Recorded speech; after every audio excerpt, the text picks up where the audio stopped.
round it up a little bit.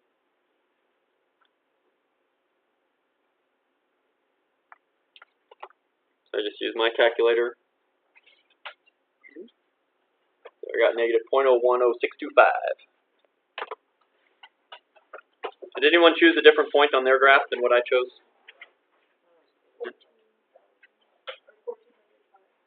Okay, so 1405.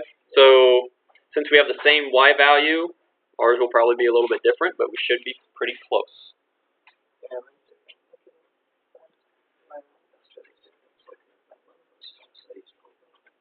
Okay.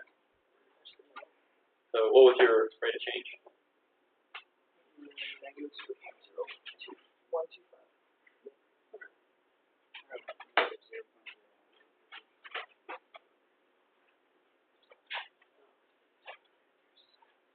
So you should be getting something around what I got, even if you chose a different point. If you're getting something like -5 or something like that, you did something wrong. Okay.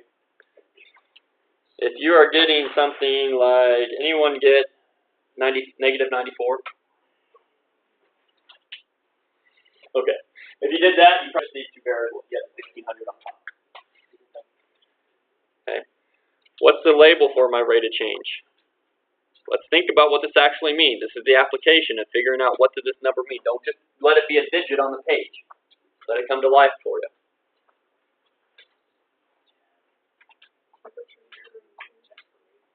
Temperature, what label do we put on the temperatures? Degrees Celsius per meter. Good job with the per meter, that part there too. Okay. So for every meter, it drops about 1/100th of a degree Celsius, or whatever you got. That's your estimation. Now, in this case, do we have to use point slope form in my situation here? No, because Did I use my y-intercept? All right. So if you would go through point slope form, remember we rounded this slope, so you would probably get something not exactly your y-intercept, which is 22. So in this case, I could use a y, or I could say temperature equals, because temperature is the y-axis, negative 0.011 d for depth, plus 22 for my y-intercept. Oops, that's a 1. Okay.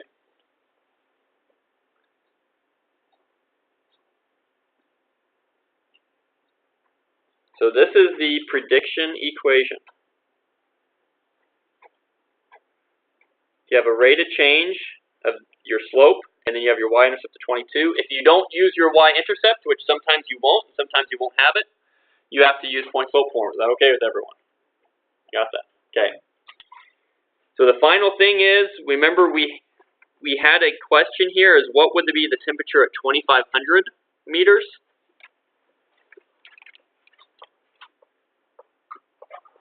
So we would say at 2,500 meters,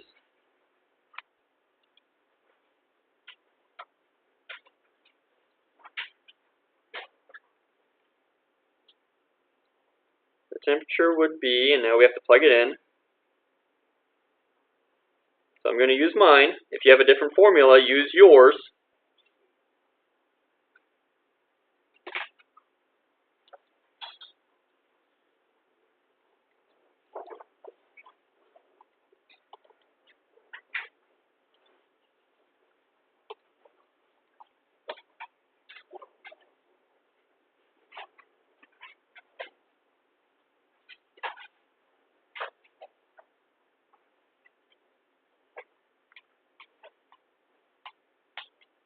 I got negative 5.5 degrees Celsius.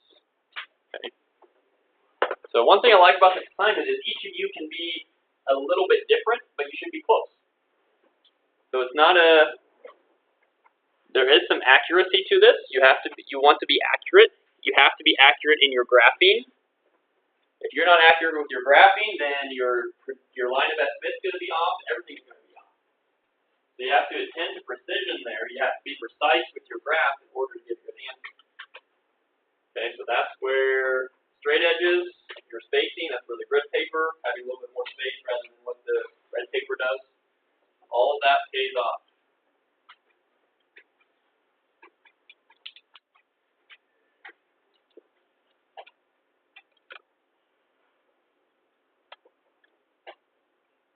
Okay.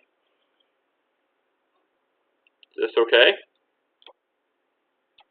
I have our favorite graphing part, and then basically the only part that's new is the drawing the line of fit, finding the 2 points, and then from the 2 points it's the same thing.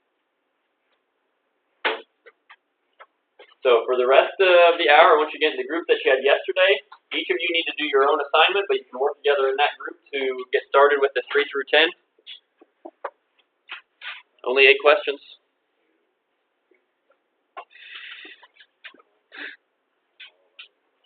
Junior high, you would have been like, yay, oh yay. And now you're like,